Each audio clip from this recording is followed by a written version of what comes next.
Welcome to this video. My name's Jane and I'm a photographer. Fig Tree Images is my business. I sell my images through Etsy as downloadable wall art. I've only just started the shop and it'd be really nice if you pop over and have a look. It's Fig Tree Images. But I've started the YouTube channel as well so that I can take you behind the scenes on some shoots and also show you how I achieve the looks that I put on there, you know, sort of going from this kind of a picture to this. So how I achieve that. So that's what I'm going to do today. So it's how to get sepia by using Lightroom. There are obviously other editing software that you may use, and they will all probably have similar adjustments, some similar sliders to these, which is what I use. So I'm sure you can find something that corresponds on your own editing software, whatever that happens to be. But as you can see, this is a picture of a tree. It was early morning, very early morning actually, and you can see there's quite a bit of noise on this picture, which is sort of the grainy effect that you get because it was quite dark. So it wasn't getting that much light onto the lens, so it's a bit grainy. But apart from that, I don't mind that actually too much for wall art because that can lend a certain sort of something to a wall art image, but as long as it's sharp. So the first thing I do on any image is to check that it's sharp, because if there was any shake on this, any camera movement, anything sort of a little bit blurry, then that would have to be discarded. I wouldn't put that on my Etsy shop for sale. So I'd check through at 100% to make sure it's all sharp. And then let's get it back to fit on the screen. And then in this case, I've already lightened it up a bit actually. So I've got a head, so you don't have to watch that. It's just sort of adjusting the exposure and a few other little tweaks, the shadows and highlights a bit down and shadows up possibly, can't remember. But so what I want to do is get this to look as much like this one as I can, which is something that I would sell as a wall art image, which people like. People like nature images, particularly trees, do sell well. They're quite popular. But that one probably wouldn't. But that one probably would. So what we're going to do is get from this to this. And I'll show you how. Okay, so we start with this. We've lightened it to where we would be sort of pretty pleased with it if we were keeping it as that, you know, in colour. So I start off with the temperature, which is here, temp. And I'm going to increase that. I'm going to increase it quite a bit, about 60, 61-ish. And then we'll leave the tint until the end. And then if we can just come down to the exposure, I'm going to increase the exposure only slightly. Remember, I've already lightened this up a bit, but now I'm sort of adding different hues to it. I need to just do it a little bit more and for the look that I actually want in the end. So about 1.5, 1.45 I've left it at there. And the contrast I'm going to take down to quite a lot, minus there, 70-ish. And then the highlights I'm going to take right the way down. Just zip that right down to the bottom. Shadows, again, down. Probably not quite as far. Let's have a look. Yeah, that's probably about there. You probably can't see much change actually in the picture, but it is all doing something, I promise you. And then minus a little bit for the whites, probably about 20-ish, and the blacks go down a little bit.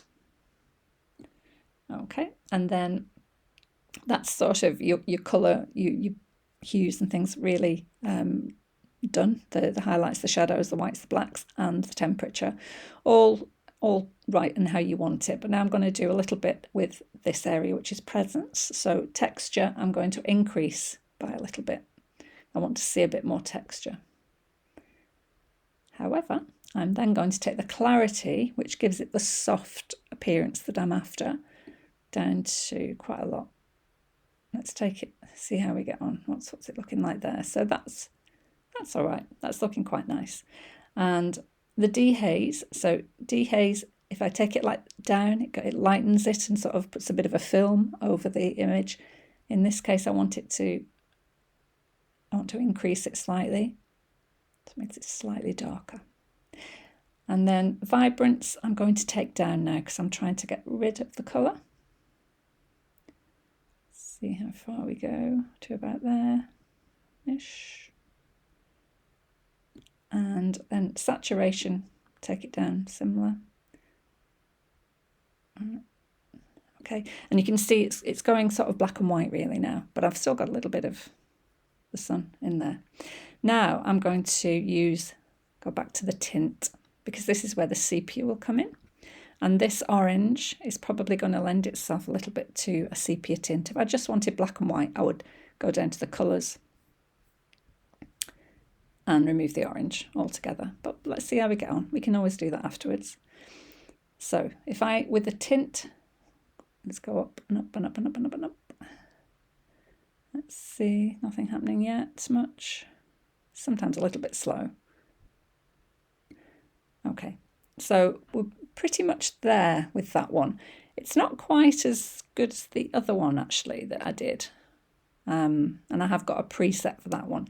I think the difference being is I seem to have lightened that up a bit more. Possibly the base picture was lightened a bit more. If I take the exposure up, you can see that I will probably need to bring the clarity back a little bit and the dehaze slightly more. And then let's try and get rid of that orange altogether. So we've got saturation. Here's the orange. Now that takes it really down to black and white. So we need to go back to the tint. Just pop a little bit more. Maybe even some more on the temperature on that one. So basically, once you've got your basics and you've done most of it, it's tweaking about really with the temperature, the tint, and possibly some of the colours, till you get the sepia tone that you like, that you want. And that can be completely yours. There's no rules on this. This is just exactly how you want it, rather than, you must get it like this. There's no specified rule. A lot of the editing programs that you use, they will have a preset in them, which they might have a sepia in that already, but it might not be exactly what you want. So you can tweak your own image. And if I just look at it now to see, oh, sorry, put the wrong one on there, how it was before and what it's like now. And I quite like that one. So I'm not even completely sure about the little bit of orange that's left. Just take that vibrancy. We're getting more onto the black and white. Maybe I can take the orange all the way. But again,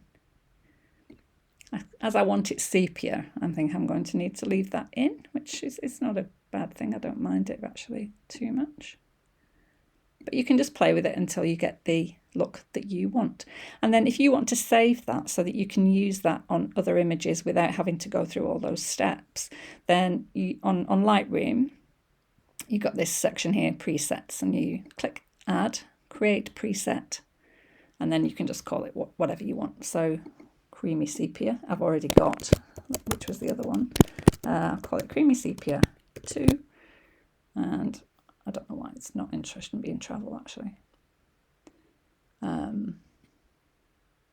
Just my presets, and create.